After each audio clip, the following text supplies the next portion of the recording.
Hello students, आज हम लाए हैं इसका नया टॉपिक, मतलब application of partial differential equation में ही नया topic, solution of one dimensional heat equation. Solution of one dimensional heat equation. तो थोड़ा सा हीट इक्वेशन को समझ लेते हैं। हीट इक्वेशन में क्या चीज़ क्या है। एक तो इसमें हीट फ्लो जो होगा वो वन डायरेक्शनल होगा, मतलब higher to lower temperature. And दूसरा इसमें जो रेट रहेगी, rate of change of heat flow, that is वो प्रोपोर्शनल रहेगी to the area and to the temperature gradient normal to the area. किसके प्रोपोर्शनल रहेगी? To the area and to the temperature gradient normal to the area. The constant of proportionality is called K, denoted by K, and called thermal conductivity. The heat flow equation is given by del U del T equals K upon rho into C del to U del X square. Here K upon rho C is called small c square. K upon rho C is also called diffusivity, which is centimeter square per second. Okay, and C is specific heat, K is thermal conductivity, and rho is density. Here U x comma T be the temperature at a distance x and time t. तो यहाँ पर जब हमें इस heat flow equation इस type की दिखेगी तो हम इसे one dimensional heat flow equation पहचानेंगे और इसका सॉल्यूशन UXT हमें निकालना है। तो एक पूरे क्वेश्चन के थ्रू कंप्लीट मैं इस इक्वेशन का सॉल्यूशन भी कराऊंगी और इस पर जो है क्वेश्चन कैसे आते हैं वो फिर हम पूरा क्वेश्चन सॉल्व करेंगे।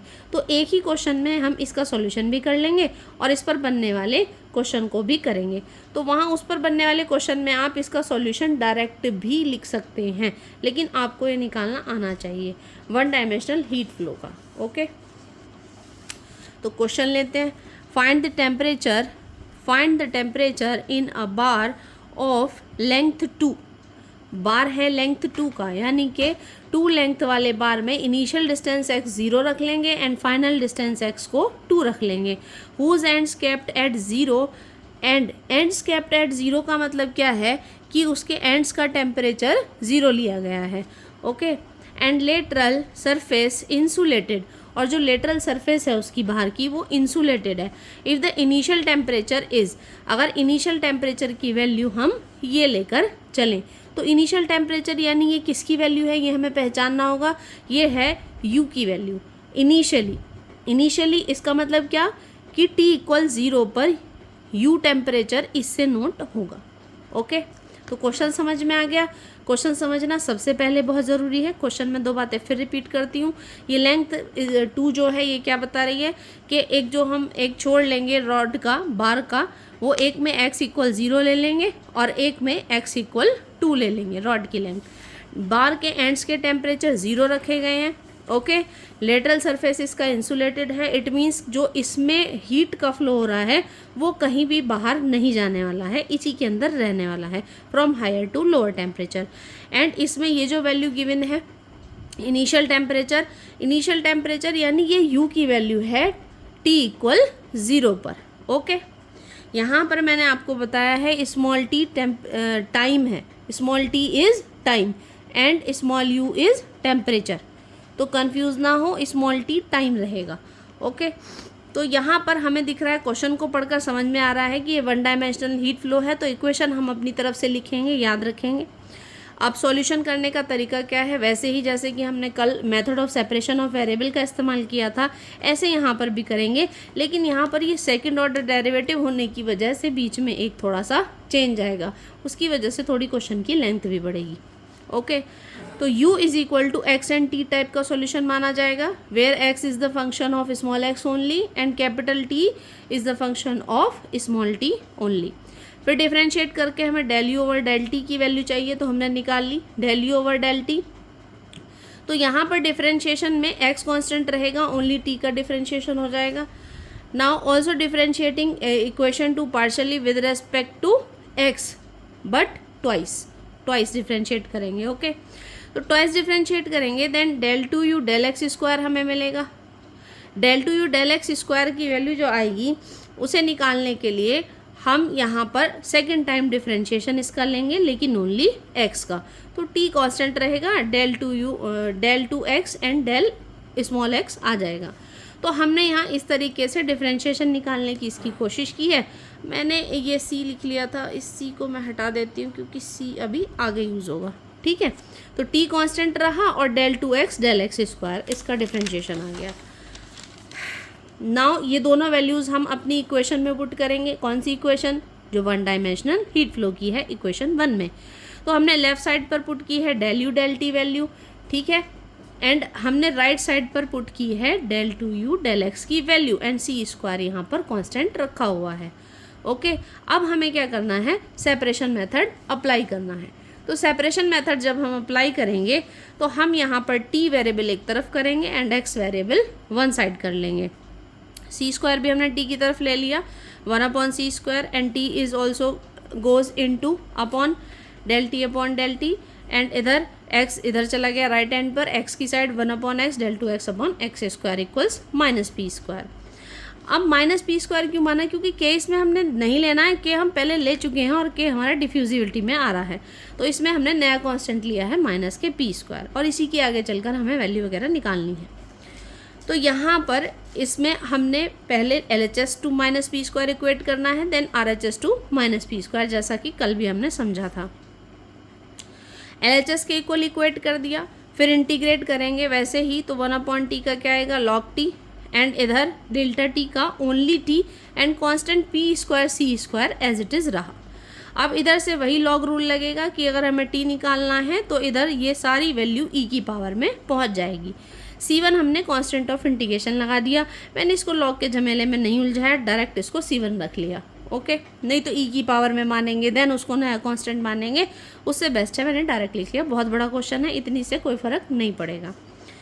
नाउ RHS को इक्वेट करने जा रहे हैं। तो RHS जब हमने इक्वेट कर दी है इधर, तो ये जो ऑपरेटर है ये डबल ऑर्डर है, तो इसको हमने d² से नोट कर लिया है और इस x को हम राइट हैंड पर ले गए हैं। तो ये जो इक्वेशन अब बन रही है ये है second order partial differential equation, और इस टाइप की इक्वेशन का सॉल्यूशन आपने पढ़ा होगा। ऑक्सिलरी इक्वेशन से इसको सॉल्व करते हैं क्योंकि ये विद कांस्टेंट कोफिशिएंट है, वेरिएबल कोफिशिएंट का सॉल्यूशन अलग से होता है। तो ये यहाँ पर बन गई linear partial differential second order partial differential equation with constant coefficient. तो इसके लिए हमें ऑक्सिलरी इक्वेशन पहले लिखनी जाती है और फिर उसका कॉम्प्लीमेंट्री फंक्शन। पी आई इसमें नहीं निकालेंगे, याद आ रहा होगा आपको, इस टाइप की इक्वेशन का सॉल्यूशन है CF प्लस PI, है ना। तो वो हमें यहाँ पर ओनली CF की ज़रूरत है। तो मैं ज़्यादा डिटेल में इसमें यहाँ नहीं समझाऊंगी क्योंकि वो फिर पुराना लेक्चर हो जाएगा। तो d² को किससे रिप्लेस करेंगे हम ऑक्सिलरी इक्वेशन लिखते हुए? m² से, और अगर d होता है तो m से रिप्लेस करते हैं। तो m² से इसको रिप्लेस करेंगे तो m² is now auxiliary equation right करते हुए m² इज़ -kp²। ओके, अब स्क्वायर रूट लेना आप सब जानते हैं, कॉम्प्लेक्स है, ये कॉम्प्लेक्स नंबर है, √-1 बन रहा है, तो √-1 की जगह हम आयोटा यानी i लगाते हैं। m की वैल्यू आ गई +-ip। ओके, अब ये इस टाइप का कॉम्प्लेक्स रूट जो बनता है अल्फा +-i बीटा टाइप का, इसका जो सॉल्यूशन बनता था अगर आपको याद हो CF में, तो वो बनता था कि e की पावर में α x एंड साथ में cos beta x and sin beta x। तो हमारे पास यहाँ पर अल्फा तो है ही नहीं है, 0 है, तो e की पावर में कुछ नहीं जाने वाला, ओनली यहाँ बनेगा cos beta x and sin beta x, और दो कांस्टेंट आ जाएंगे यहाँ पर, ठीक है। अब ये इस तरीके से हमारे पास इस सेकेंड ऑर्डर का सॉल्यूशन यानी x की वैल्यू आ गई है। अब ये दोनों वैल्यू x की वैल्यू और कौन सी वैल्यू, यहाँ से t की वैल्यू 3 से एंड 4 से दोनों से सॉल्यूशन में वैल्यू पुट कर देंगे। तो सॉल्यूशन था हमारा ux × t, तो भाई हमने पहले x की वैल्यू पुट कर दी और देन फिर हमने पहले x यहाँ t की पुट कर लिया मैंने लेफ्ट साइड पर, राइट साइड पे x की, कोई फ़र्क नहीं पड़ रहा, आप पहले ये लिख लो या फिर ये लिख लो। ओके, अब जो क्वेश्चन हमने शुरू में समझा था ये यहाँ तक तो आपका हो गया वन डायमेंशनल हीट फ्लो का सॉल्यूशन। अगर आप इसको एज इट इज़ याद करके भी इस क्वेश्चन को यहीं से स्टार्ट करते हैं तो भी आप कर सकते हैं। वन डायमेंशनल हीट फ्लो का यहाँ तक आपने सॉल्यूशन निकालना सीख लिया है। ओके, नाउ अब जो ये क्वेश्चन हमें सॉल्व करना है इसकी कंडीशन को समझते हैं।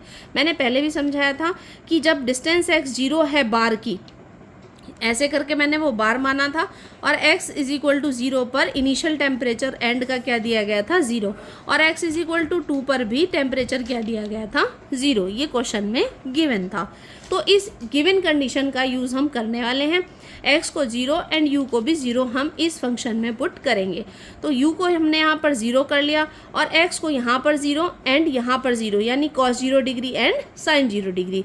और भाई बच्चों सभी आप लोग जानते होंगे कि cos 0 डिग्री की वैल्यू क्या होती है 1 और sin 0 होता है 0।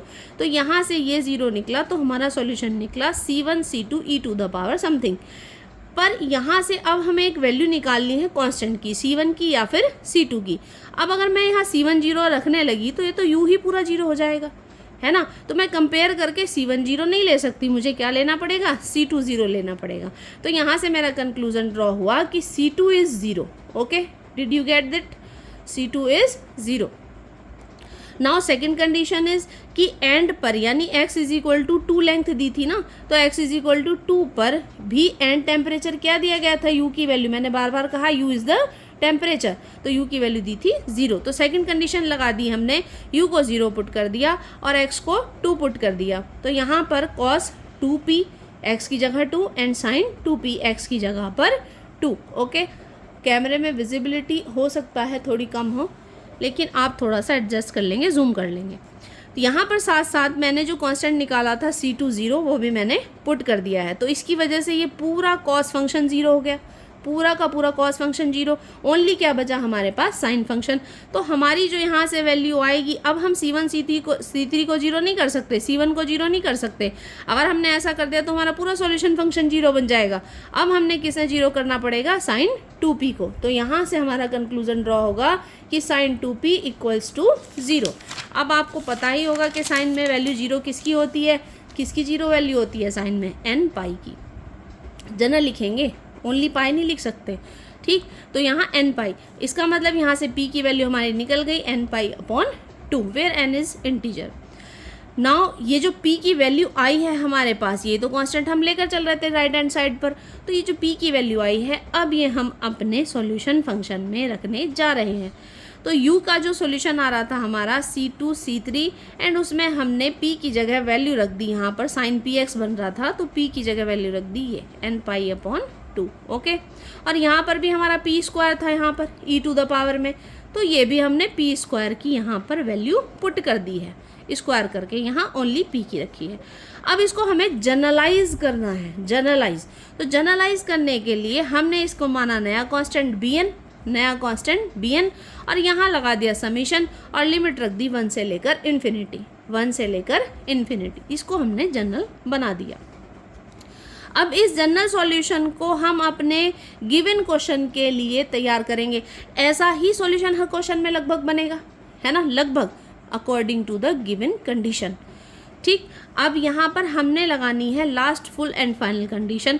फुल एंड फाइनल क्या कही थी उन्होंने कि इनिशियली टेम्परेचर गिवन है, इट मीन्स टाइम t बराबर 0 पर u टेम्परेचर की वैल्यू गिवन है, u टेम्परेचर की वैल्यू गिवन है। समझ रहे हैं बच्चे क्वेश्चन में क्या गिवन था, ये कंडीशन गिवन थी। अब इसको अप्लाई करना है तो हमने इस जनरल सॉल्यूशन में u रख दिया और t की जगह 0 रख दिया। तो भाई t की जगह जैसे ही 0 पुट करेंगे और u की जगह ये फंक्शन गिवन पुट करेंगे तो ये वैल्यू जो है e टू द पावर 0 यानी 1 हो जाएगी। अब इधर इस सीरीज़ को हम खोल सकते हैं, n को वैल्यू डालेंगे 1 2 3 एंड सो ऑन। तो इधर मुझे दिख रहा है LHS पर कि n की वैल्यू 1 रखी गई है और n की वैल्यू 5 रखी गई है, तो यही कंपेयर होने हैं, है ना। तो मैंने इधर b1 रख लिया, b2 रख लिया and so on, b5 and so on infinity तक। तो जब हम कंपेयर करेंगे तो b1 कांस्टेंट की वैल्यू क्या शो हो रही है 1, ये देखिए b1 गोज़ टू 1 एंड यहाँ से b5 हमारा निकल कर कितना आ रहा है, b5 की वैल्यू यहाँ से हमारी निकल रही है, ठीक है। b5 is equal to 3, b5 is equal to 3, ठीक है। अब ये वैल्यू हम फिर से वापस पुट कर देंगे अपने जनरल सॉल्यूशन में, किस किस की, b1 की और b5 की, क्योंकि बाकी अदर कांस्टेंट जितने भी b आएंगे b2 b4 b6 सब 0 आएंगे कंपेयर करके, है ना। तो वो नहीं लेने, बस अब हमने ये दो कांस्टेंट रखने हैं। तो u आंसर क्या बनेगा, दो कांस्टेंट शो होंगे ओनली, है ना, एक b1 की वैल्यू 1 और एक b3 की वैल्यू 5। तो रखते हैं भाई सॉल्यूशन में। देखिए b1 1 रखते हुए साइन पाई n की जगह 1 pi x upon 2 e to the power, यहाँ भी n की जगह 1 बन गया, ठीक है, n की जगह 1 प्लस यहाँ पर b5 की वैल्यू 3 एंड साइन n की जगह क्या है 5, b5 रख रहे हैं ना, तो n की जगह क्या है 5, e टू द पावर यहाँ भी n पाई था तो भाई n स्क्वायर था यहाँ पर, तो n स्क्वायर 5 का स्क्वायर इज़ 25। तो ये बन गया हमारा फुल एंड फाइनल सॉल्यूशन। तो आशा करती हूँ आपको समझ में आया होगा। भाई एक बार में समझ में नहीं आया तो वीडियो को 2 बार देखें, 3 बार देखें, ज़रूर समझ में आएगा। और फिर भी कोई बात समझ में नहीं आई तो आप कमेंट सेक्शन में कमेंट करके पूछ सकते हैं कि हमें ये वाला स्टेप समझ में नहीं आया। तो भाई इस तरीके का क्वेश्चन इम्पोर्टेंट होता है। ये है 1 डायमेंशनल हीट फ्लो। और कल हम इसका नेक्स्ट टॉपिक पढ़ेंगे लाप्लास इक्वेशन, वो भी बहुत इंपॉर्टेंट होता है। तो एक हमें इसमें लाप्लास इक्वेशन पढ़ना बाकी है, एक वाइब्रेटिंग वेव इक्वेशन पढ़ना बाकी है और एक ट्रांसमिशन लाइन, ठीक है। तो आप जो है इसमें हीट फ्लो को समझ गए होंगे अच्छी तरीके से। तो बस यहीं पर वीडियो को एंड करते हैं। Thank you.